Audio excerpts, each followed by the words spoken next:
All right, so I finally got it in my hands, the OLIGHT Seeker 2 Pro. This light is meant to replace the R50 Seeker Pro. The difference mainly is the size of the body, the battery, and the LEDs.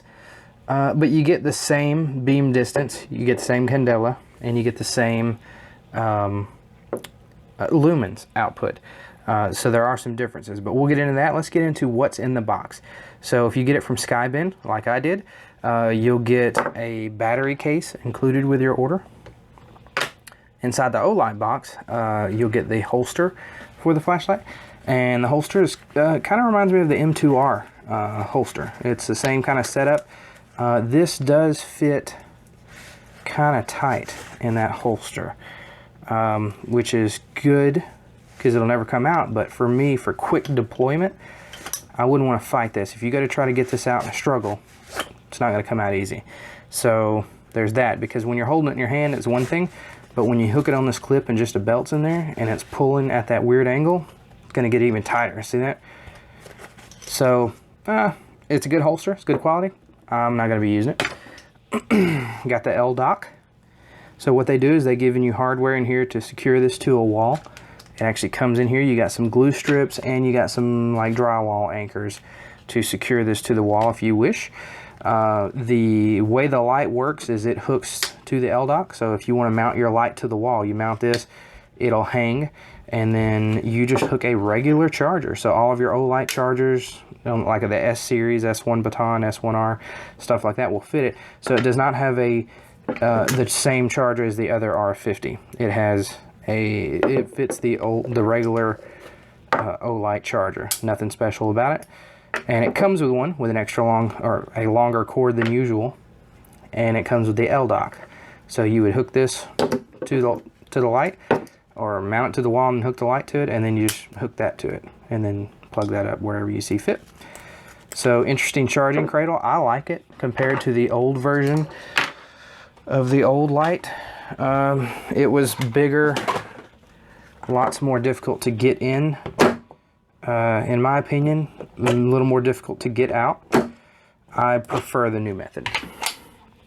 Okay, you also get a wiping cloth that comes with it. It'll be in this container, microfiber cleaning cloth. Alright, so then you get the manual, and it tells you all about the light.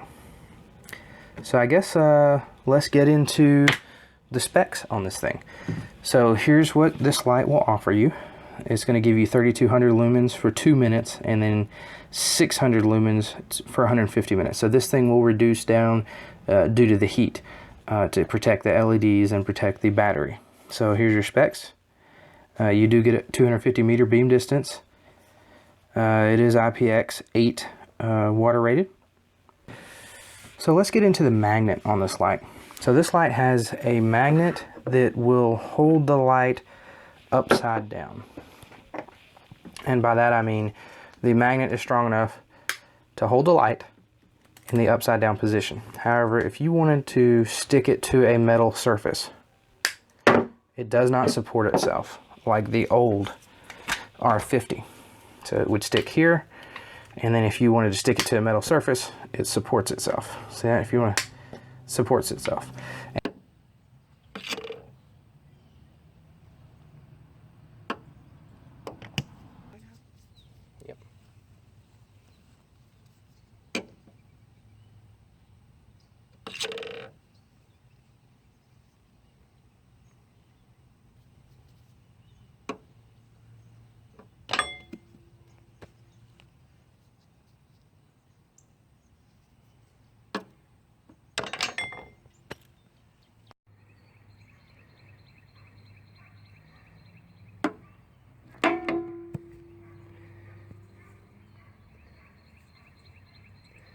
But look at the difference in the size of the tail cap. Obviously, it's going to be a different magnet.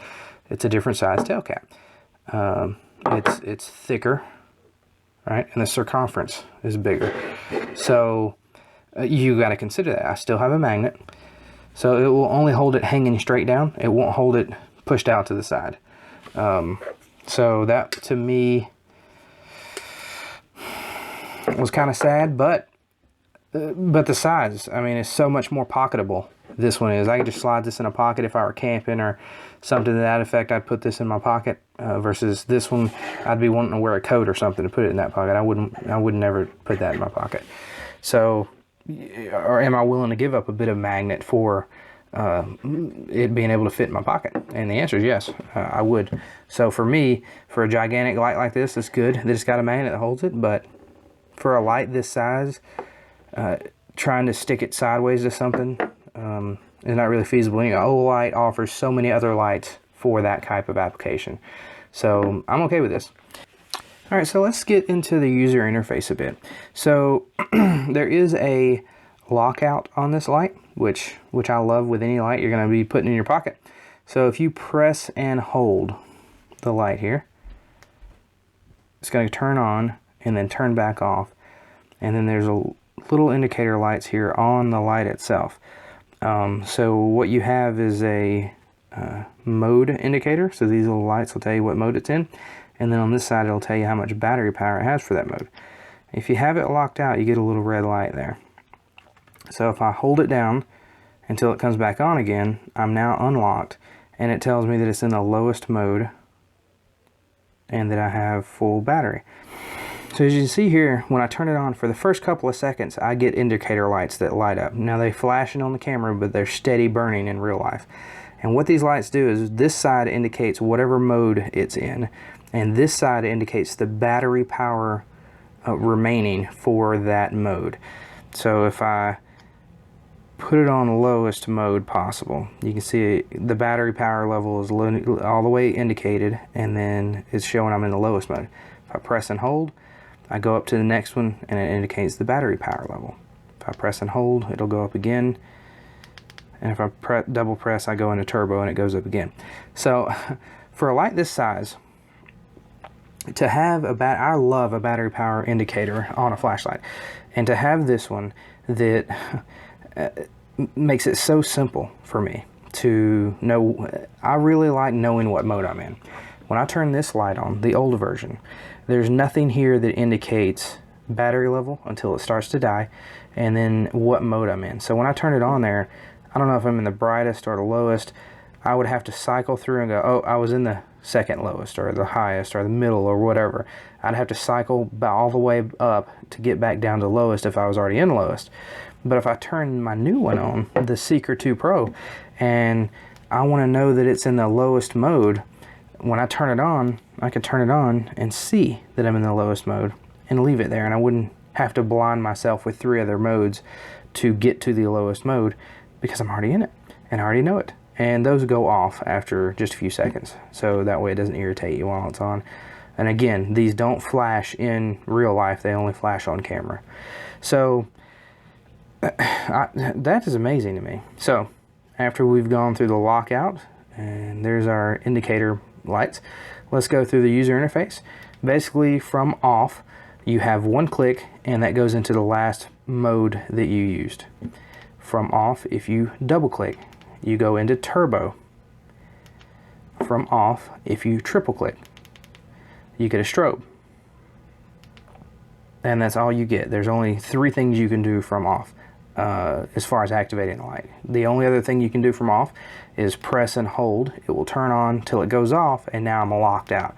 So now when I press my button, that little red light comes on, and it will not come on until I press and hold again, which I like on a lockout. So we're going to press and hold again until it comes on, and now we're on again. So from on, I turn it on, I'm in the last mode that I used, and if I press and hold, and this does it very quickly, I like that. I do like that. On the other old lights, some of the other old ones, you would have to press and hold for some time, and it cycles through very slowly. See that? So just side by side, I'm going to press and hold both. See how fast the new one goes? It's going much faster through the cycles. See? I like that they go through the modes fast, because when I'm looking to change modes, I want to do it fast. I want more light or less light immediately, almost. So that's good for me. I like that. let's see. Let's look at the battery that's offered in this. That's one of your biggest differences here. This one has a 21700 battery. It's a 500 milliamp hour battery. It is a special battery just for this light. And your old one was a 26650. Yeah. And it was a 45 milliamp hour battery. And this is a 3.6 volt 5000, 3.7 volt 4500. So there's your difference in batteries. From on, you can have it on, and you can double click to get to turbo or triple click to get to strobe. You can also access those from on as well as from off. So, okay, so the grip. On the older model, you had a bigger circumference, and it had this squared knurling. Yeah. And then on the new one, you have a much smaller circumference, which is nice, and it's got a silicone grip on both sides, which just feels really nice in the hand. It feels so much better to have this one than it does to have the R50. So on the new one, you have the new bezel that OLIGHT has begun using. This is kind of their older style. It was smooth. Now you have this knurled bezel. You have the 3 LEDs versus the 1 LED. On the old one, we had a orange peel reflector. On the new one, we have TIR lenses, or a TIR lens, so you don't need a reflector.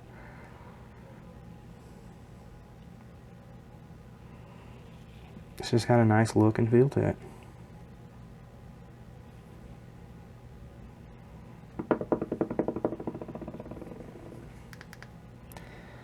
So let's take it outside and compare the two.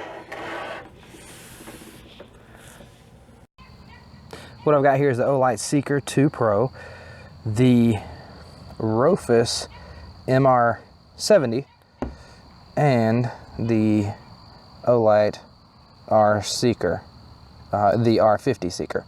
And we're going to compare them all. So right now, let's start with the R50 and the MR70. So that's the MR70.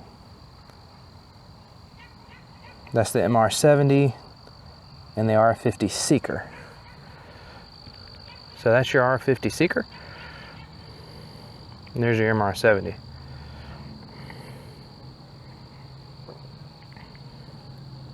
OLIGHT R50 Seeker. The MR70. So you see the Seeker has a bit more throw. So now let's compare the Seeker to the Seeker 2. So the Seeker will be on the right, that's the old model, the R50 Seeker, and the Seeker 2 will be on the left. So Seeker 2, nice. So it seems to have some distance. Goes to that pole all the way in the back right there. There we go. Goes to that pole all the way in the back there. All right, now here's the old version, the R50. And the Seeker 2.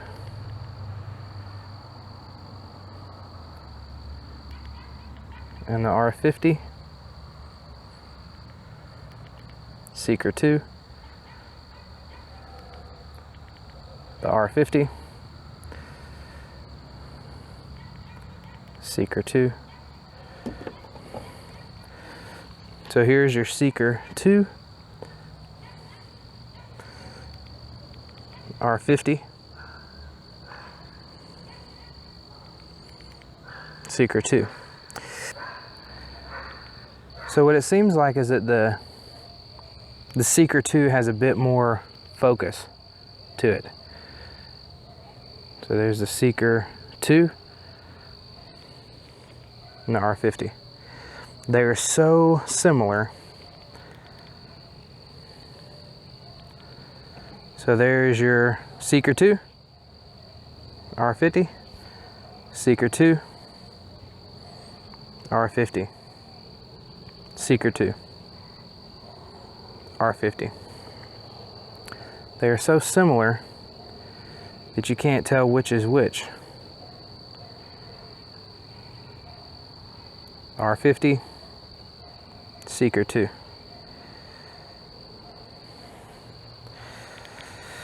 So they're almost exactly the same with one big exception. This one has the power indicator lights.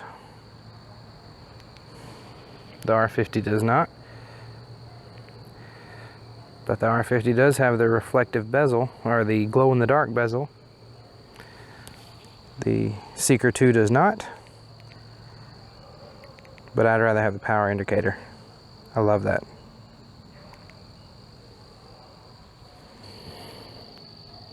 So now we're just going to walk around with the Seeker 2.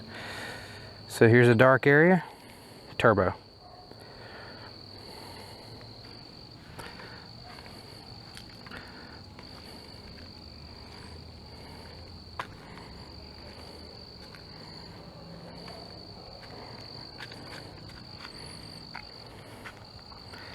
Okay, so let's go into a lower mode.